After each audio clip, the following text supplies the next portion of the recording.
TV ने आपको exit poll दिखाया 371 से 401 ये एनडीए को आ सकता है। अब इस पर विपक्ष जो है पूरी तरीके से एग्जिट पोल करने वालों पर ही, मीडिया हाउसेस पर ही हमलावर हो गया। भाई तो मोदी के पोल हैं, प्रायोजित पोल हैं, सरकारी पोल हैं, सब गलत साबित होंगे, सब माहौल बना रहे हैं। भाई किस बात के लिए माहौल बना रहे हैं? अब तो 4 तारीख को नंबर ही आ जाएगा।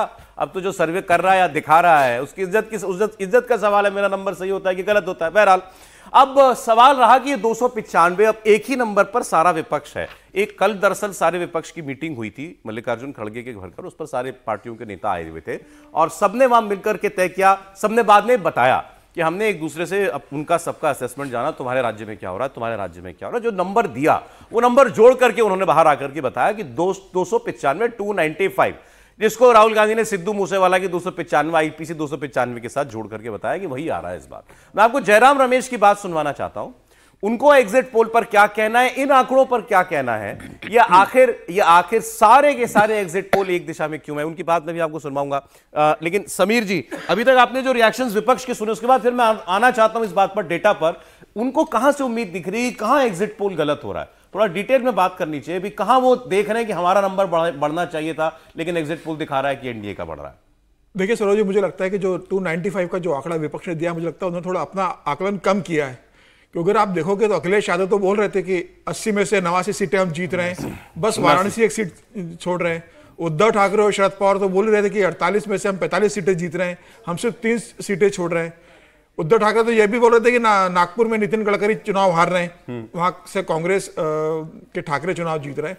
तो विपक्ष तो ये मान के चल रहा था कि इस बार जो 2019 में प्रधानमंत्री मोदी ने 303 पार किया था, तो इस बार हम 303 पार कर लेंगे। वो 295 पे आकर रुक गए। देखिए विपक्ष इस बात को 2014 में समझ सका है ना, 2019 में समझ सका। और 10 साल विपक्ष में बैठने के बाद भी जमीनी स्थिति समझ नहीं सके, प्रधानमंत्री मोदी की कार्यशैली समझ नहीं सके, प्रधानमंत्री ने कैसे परफॉर्म किया है। मुझे ऐसा लगता है कि 5 साल में ऐसा कुछ बदला नहीं था। और हम लोग तो लगातार चर्चा करते रहे, कभी किसी ने यह नहीं कहा कि कोई चुनौती मिलने वाली है। हम सब कहते रहे कि 300 के ऊपर भारतीय जनता पार्टी सीट लेकर आएगी और जमीनी स्तर पर बहुत आराम से दिख रहा था। अगर विपक्ष जिस तरीके से 5 साल आग बंद करके रहा, उसी आत्ममुग्धता में अगर वो रहा होगा, उसे जमाने सच्चाई नहीं पहचानी होगी, तो ये बात सही है कि तेजस्वी यादव कह देंगे कि बिहार में हम 40 में 39 सीटें हम जीत जाएंगे। अखिलेश यादव बयान दे चुके हैं, राहुल गांधी दे रहे हैं। फिर कांग्रेस बेसिकली अपने नेताओं पर निर्भर रहती है। कह रहे हैं कि अशोक गहलोत ने परसों बात हुई है अशोक गहलोत की प्रियंका से, तो अशोक गहलोत ने परसों ही रात को बोला है कि राजस्थान के अंदर भारतीय जनता पार्टी 10 से ज्यादा सीटें नहीं जीतेगी, 2 अंक से ज्यादा। अच्छा, 15 कांग्रेस जीतेगी। हाँ, 15 सीटें जीतेगी भारतीय जनता पार्टी को। उन्होंने बोला कि 10 के ऊपर नहीं जीतेगी। फिर भूपेश बघेल से बात हुई है राहुल गांधी की, तो उन्होंने तो कह दिया है कि जो 2019 में परिणाम था वो नाम बदल जाएगा, मतलब कांग्रेस 2 सीट, बीजेपी 2 सीटें जीतेगी, बाकी हम सीटें जीतने जा रहे हैं। तो इस तरीके से आंकड़े अगर उनको मुख्यमंत्री जमीनी स्तर के नेता दे रहे हैं और राहुल गांधी से सही मान रहे हैं, तो मुझे लग रहा है राहुल गांधी को 300 का आंकड़ा देना चाहिए था। और कल एक बड़ी इंटरेस्टिंग बात भी हुई है सर बैठक के अंदर, ये सीट तो गिन रहे थे, इसके अलावा तेजस्वी यादव और अरविंद केजरीवाल की बातचीत हुई है। अच्छा, अरविंद केजरीवाल से तेजस्वी यादव पूछ रहे थे कि कैसा रहा जेल में, क्या रहता है। तो अरविंद केजरीवाल ने बताया कि पहले 5-6 दिन तो बहुत अनकंफर्टेबल था, मैं बहुत अजीब सा लग रहा था, बाद में मैं एकदम नॉर्मल हो गया। तो तेजस्वी कह रहे थे कि हाँ, पापा भी बता रहे थे ये कि पहले तकलीफ होती है, बाद में नॉर्मल हो जाते हैं। तो मुझे लगा कि तेजस्वी यादव को इस बात का डर है कि जो मोदी जी ने कहा है कि सब जेल जाएंगे, तो वो पूछ रहे थे कि जेल का माहौल कैसा होता है, कैसे कंफर्टेबल होते हैं। तो अरविंद केजरीवाल ने अपना अनुभव उनको बताया, बहुत कंफर्टेबल किया है तेजस्वी यादव को, कल की चिंता की बात नहीं है। सर ये इनका स्टाइल है समीर जी ना, ये हाँ, ये समीर जी के किस्से जो है कल चर्चा हुई है, कल तेजस्वी की बात हुई है पूरा। मैं तो पूरा लुत्फ ले रहा हूँ स्टूडियो के अंदर भी और बाहर भी इनके किस्सों का। नहीं, समीर जी से एक सवाल पूछना है मुझे, सही जवाब दीजिएगा। देखिए, जब स्वाति मालीवाल के साथ दुर्व्यवहार हुआ तो आपने तो खैर बताया था जेल से लौटने वाला, तो छोड़ दीजिए, लेकिन वहां सीसीटीवी नहीं था। फिर ये आप सब जगह कहां से, कोई आदमी आपका रहता है मोबाइल लेके, या कैसे आप, मतलब सभी नेताओं के बहुत करीबी लोग होते हैं, उन लोगों से आप संबंध बना के रखो अच्छे से, तो वो आपको सारी जानकारी देते रहते हैं राजनीति में क्या चल रहा है। यादव के बीच बात हुई 5-6 दिन बुरा लगता है, फिर ठीक हो जाता है। नहीं, पहले अनकंफर्टेबल रहा। कल तो क्या चर्चा हुई है, कल बात हुई है दोनों की संदर्भ में। ठीक है, मैं आपको जरा, अच्छा जयराम रमेश जी का आ गया बयान तो सुना देते हैं। जयराम रमेश जी कहां से 295 कह रहे हैं, सुन लीजिए। ये एग्जिट पोल फर्जी इसलिए हैं क्योंकि हमारे निवर्तमान प्रधानमंत्री और निवर्तमान गृह मंत्री ये सब मनोवैज्ञानिक खेल खेल रहे हैं, दबाव डाल रहे हैं सभी विपक्ष की पार्टियों के ऊपर, चुनाव आयोग के ऊपर, काउंटिंग एजेंट के ऊपर, रिटर्निंग ऑफिसर के ऊपर, और धमकी दिया जा रहा है। एक माहौल पैदा किया जा रहा है कि हम वापस लौट आ रहे हैं। हकीकत इससे बिल्कुल विपरीत है।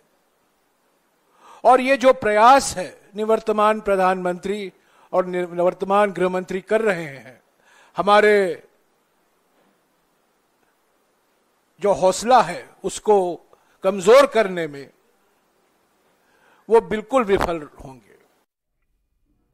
हौसला किसी का तोड़ के तो किसी को कुछ हासिल है नहीं। जो वो दूसरा इल्जाम लगा रहे हैं इलेक्शन कमीशन पर दबाव, काउंटिंग एजेंट पर दबाव, वो कह रहे हैं विफल हो गया, हमारा हौसला तोड़ नहीं पाए। हाँ, और अखिलेश यादव लिख रहे हैं एग्जिट पोल का आधार ईवीएम नहीं डीएम है। राहुल जी, देखिए प्रशासन कुछ करेगा, चुनाव आयोग कुछ अंड में करेगा? देखिए, जहां तक ईवीएम का सवाल है ना, मैं ये मानता हूं कि ये चुनावी जुमला तो हो सकता है, लेकिन असल में क्या सच में विपक्ष इसको बिलीव करता है? और अगर सच में बिलीव करता होता तो फिर उसे ये विश्वास नहीं होना चाहिए था कि कर्नाटक जीत गए, हिमाचल जीत गए या बाकी कोई और चुनाव जीत गए। तो ये देखिए, अभी भी तो ये बात हो रही है ना कि हरियाणा में लॉस होगा बीजेपी को। तो अगर ईवीएम साधने होते तो ऐसी जगहों पे साधते जहां पे लॉस की संभावना है। महाराष्ट्र में साधते, हरियाणा में साधते, पंजाब में साधते, मतलब ऐसी जगहों पे साधते जहां पर उन जगहों में वाकई लॉस दिखा रहे हैं एग्जिट पोल। महाराष्ट्र में लॉस हो रहा है भाई। देखिए, पंजाब से मैं बिल्कुल सहमत नहीं हूं एग्जिट पोल से, जो भी है, लेकिन एक लाइन जोड़ देता हूं। पंजाब से मैं सहमत नहीं हूं, जो कि मुझे नहीं लगता कि पंजाब में जिस तरह का माहौल है किसानों को लेकर या बाकी सब चीजों को लेकर, और जिस तरह से बीजेपी और अकाली दल की आपस में अंडरस्टैंडिंग नहीं बन पाई, और बड़ा साफ है कि बीजेपी जो है पंजाब में अर्बन पार्टी है जी, गांव में उसका बिल्कुल आधार नहीं है। और अगर ऐसा है तो गांव से उसको वोट नहीं मिला होगा, और ऐसे में पंजाब में हम 3 या 4 सीटें दे दें। देखिए, पंजाब में बीजेपी को 3 मैक्सिमम सीटें मिली हैं कभी भी, और ऐसे में हम ये 3-4 सीटें इस माहौल में कर देंगे तो बहुत ही अजीब होगा। पर खैर, ठीक है, अपना अपना पोल का वो है। आपने कितनी दी है? मैंने दो से मैं आपके पोल के मैं ये कह रहा हूँ कि कई पोल उसमें 3 से 4 सीटें। अरे ये प्रधानमंत्री ऐसे में देखिए, गुरदासपुर साइक्लोन को लेकर के प्रधानमंत्री इस वक्त एक बैठक कर रहे हैं, तो ध्यान से अब वो पूरी तरीके से एक्टिव में उसमें आ चुके हैं। तो मैं गुरदासपुर का बोल रहा था कि देखिए, बीजेपी गुरदासपुर में हमेशा तब जीती है जब उसने किसी फिल्म स्टार को उतारा। इस बार वो भी नहीं। तो ऐसे में ये सोचना कि बीजेपी बहुत अच्छा करेगी, ये भी मुश्किल है। चलिए, प्रधानमंत्री की 7 मीटिंग लगी हुई है, मुझे बताया जा रहा है प्रधानमंत्री अपना काम कर रहे हैं। अच्छा, आज इटली की तरफ से प्राइम मिनिस्टर मोदी को एक इन्विटेशन आया G7 का, कोई कोर ग्रुप की मीटिंग होनी है, कोई मीटिंग होनी है उसके लिए। तो किसी ने उसके ऊपर लिखा हुआ था अंतरराष्ट्रीय जगत का पहला रुझान, चुनावों का पहला रुझान, कि उनको मीटिंग का न्योता मिल गया है। इटालियन प्राइम मिनिस्टर से तो प्राइम मिनिस्टर की उनके साथ तो कई अच्छी तस्वीरें पिछले महीनों में हमने देखी। उनकी अच्छी दोस्ती है, जैसे कई अंतर्राष्ट्रीय नेताओं के साथ है प्राइम मिनिस्टर की दोस्ती। तो इटालियन प्राइम मिनिस्टर भी उनमें से एक हैं, जिनसे अभी हाल में किसी 2-3 महीने पहले की शायद उनकी विजिट भी हुई थी इटालियन प्राइम मिनिस्टर की यहाँ पे जी। नहीं, और उसका एक छोटा सा असर ये है कि इटली के प्राइम मिनिस्टर से भारत के प्राइम मिनिस्टर के साथ जॉर्जियो मेलोनी और जो नरेंद्र मोदी के रिश्ते हैं, उसका लाभ क्या हुआ? जो OBOR, one belt one road का हिस्सा था चाइना वाले का, प्राइम मिनिस्टर ने तोड़ दिया। अब शी जिनपिंग के साथ रिश्ता तोड़ दिया। अच्छा, तो ये स्ट्रेटेजिक लाभ अभी एक मिला। दूसरा लाभ क्या हुआ? इटली उस हाई पावर कंट्री क्लब का एक मेंबर है, और उसमें वो खड़ा होता है तो कनाडा को और दूसरे लोगों को बैलेंस करने में मदद मिलती है। तो मोदी जी ने इटली को भी साथ लिया है। अच्छा, चलिए वापस जरा हम चुनाव पर लौट आते हैं।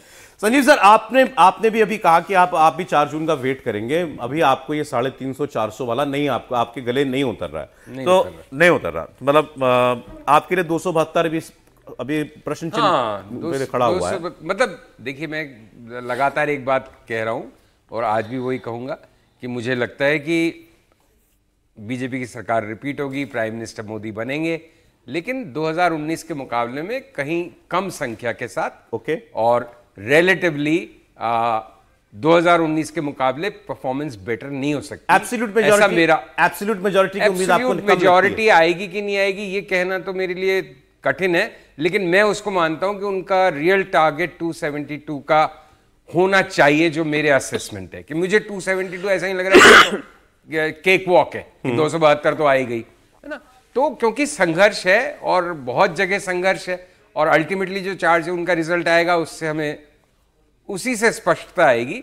ठीक है, तो अब आपने कल पूरा एग्जिट पोल इंडिया टीवी के साथ आप रहे, आपको कहां लगा कि जहां आप डिसएग्री करते हैं, की स्टेट्स जैसे मुझे आप बताएं, आप कहीं तो मैं नंबर बता दूंगा उन स्टेट्स का। नहीं, की स्टेट्स की देखिए, एक तो मुझे ये तमिलनाडु और केरल के अंदर 2-2, 4-4 सीटें मिलना, ये मुझे अभी समझ में नहीं आ रहा। 5 से 8 तमिलनाडु में दिया है, 1 से 3 केरल में दिया है, तमिलनाडु दिया है, तेलंगाना 8 से 10 दिया है इन्होंने। तो वो जहां से एग्जिट पोल की शुरुआत हुई दक्षिण भारत से जी, और वहीं पे जो उसकी एक जमीन बनी कि बीजेपी इतना बढ़ सकती है क्योंकि यहां से भी जीत रही है, तो मेरे तो वहीं से ना इत्तेफाकी है। दूसरा, मैं तेलंगाना में मेरा मानना है कि कांग्रेस नंबर 1 पार्टी रहेगी, बीजेपी नहीं, जो ज्यादातर एग्जिट पोल्स बीजेपी को नंबर 1 पार्टी बता रहे हैं तेलंगाना में। तो ये तो वो स्टेट्स है। महाराष्ट्र में जरूर एग्जिट पोल्स भी बीजेपी का लॉस या एनडीए का लॉस बता रहे हैं, लेकिन मेरे अनुसार वो लॉस ज्यादा होना चाहिए। मैं बता देता हूं, महाराष्ट्र में इंडिया टीवी 26 से 30 एनडीए दे रहा है और 18 से 22 दे रहा है ऑपोजिशन को। देखो 26 से 30 वो भी वो आंकड़ा है जो श्योर एंड सर्टेन विन है। 6-7 ऐसी सीटें हैं जैसे पालघर आपका हो गया, भिवंडी आपका हो गया, नांदेड़ आपका हो गया, इन सब सीटों पे महाराष्ट्र आप बहुत घूमे हैं। 26 से 30 कह रहे हैं तो मेरा रफ असेसमेंट 50-50 का था कि भाई अब 24 की बजाय 26 हो जाए एनडीए, वो 22 रह जाए या वो 26 हो जाए, लेकिन ये कि मतलब वो 1/3 रहेंगे, ये 2/3 लाएंगे, ठीक है। इसमें मेरा बिहार में भी, बिहार का मुझे व्यक्तिगत इतना आइडिया नहीं है, लेकिन बिहार में भी मुझे लगता है कि शायद 2-4 सीट और विपक्ष की आ सकती। 34 से 36 दिया इन्होंने, 34 से 36 दिया एनडीए को। मुझे नहीं लगता ये संभव है, मुझे लगता है 30 के आसपास का। मैं लगातार कह रहा हूं 10 सीट कम होगी बिहार में, 8 से 10, तो वो 30 के अराउंड आंकड़ा रह सकता है, क्योंकि मुझे लग रहा है जेडीयू सीट्स डिलीवर कर पाएगी क्या, चाहे उसके साथ मांझी भी हो और एलजेपी भी हो और बीजेपी भी हो, क्योंकि एक डेफिनेट लॉस ऑफ फेस है उस ग्रुप का। फिर आपने यूपी में सीट्स बढ़ाई हैं, मेरा मानना है बेस्ट केस सिनेरियो के अंदर यूपी में वही स्टैटिक रहेगी या 2-4 कम हो सकती है, वही रहेंगी 62-64 जो भी थी।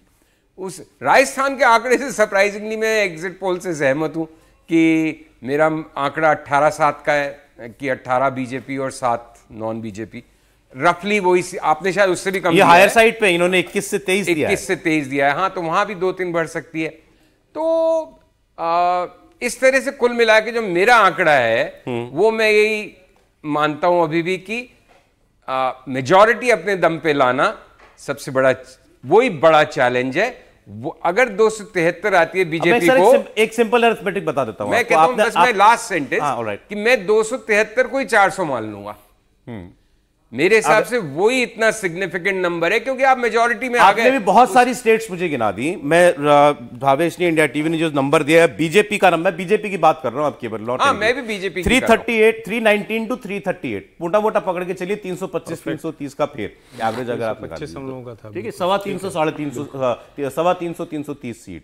अगर यहां से आप कह रहे हैं एब्सोल्यूट मेजॉरिटी भी क्वेश्चन में है, 60 सीट डाउन आना पड़ेगा बीजेपी को, 60 सीट्स। अभी आपने जो मुझे स्टेट्स बनाया वहां से आपको लगता है कि यहां 60 भी भाई, मैंने ये, अगर मेरी बात का ये अभिप्राय है कि मुझे लग रहा है कि 272 भी डाउटफुल है, मैं कह रहा हूं 272 चैलेंज है। ओके, 272 लाने की चुनौती है, उसके बियॉन्ड या उससे कम का मुझे नहीं। तो मुझे, हाँ, इससे 50 सीट कम होना कौन सी बड़ी बात है? 50 सीट कम हो सकती है, बोलिए आप। देखिए, जहां जहां लॉस आप बता रहे हैं वहां पे नुकसान, बंगाल में मैं इतना गेन नहीं देख रहा जितना आप बता रहे हैं। आप सीट बाय सीट जब जाएंगे, एक एक चीजों को, फैक्टर को करेंगे तो आपको दिखेगा। वो जो क्लोज फाइट सीट है उसको हमने तो कन्वर्ट किया ही नहीं है, इसलिए प्राइम मिनिस्टर 31 कह रहे थे, हम लोग 26 तक गए हैं। जहां पे चैलेंज बीजेपी के लिए है, जो महाराष्ट्र जैसे हुआ है, वहां पे महाराष्ट्र में चैलेंज दिख रहा है। शुरुआती फर्स्ट राउंड से ही दिख गया। फर्स्ट राउंड में जो बीजेपी की अपनी 3 सीट थी, तीनों की तीनों में पीछे चल रही थी, भंडारा, गोंदिया और उसके बाद चंद्रपुर और गढ़चिरौली, तीनों के तीन। और वहीं से विपक्ष को एक तरह का संजीवनी मिला कि इस चुनाव में हम अच्छा कर सकते हैं। लेकिन धीरे आते आते जैसे जैसे आप अलग अलग फेज बाई जाएंगे, अलग अलग स्टेट में जाएंगे, जहां जहां बीजेपी की सीटें घट सकती है 2-4, जैसे महाराष्ट्र में अपनी बीजेपी की सीट कितनी थी, 23 ही तो थी ना। बाकी तो आप शिवसेना का, अभी शिवसेना या 2 गुट का देख ले, उनको आप अलग मान लीजिए, लेकिन अपनी सीटें बीजेपी की 23 ही थी। 23 में बीजेपी अपने में कम से कम 18-19 सीट बिना किसी प्रॉब्लम के जीत रही है। 4-5 अभी भी ऐसी सीट है, जैसे मैंने कहा पालघर, भिवंडी, नांदेड़, इसमें क्लोज फाइट है।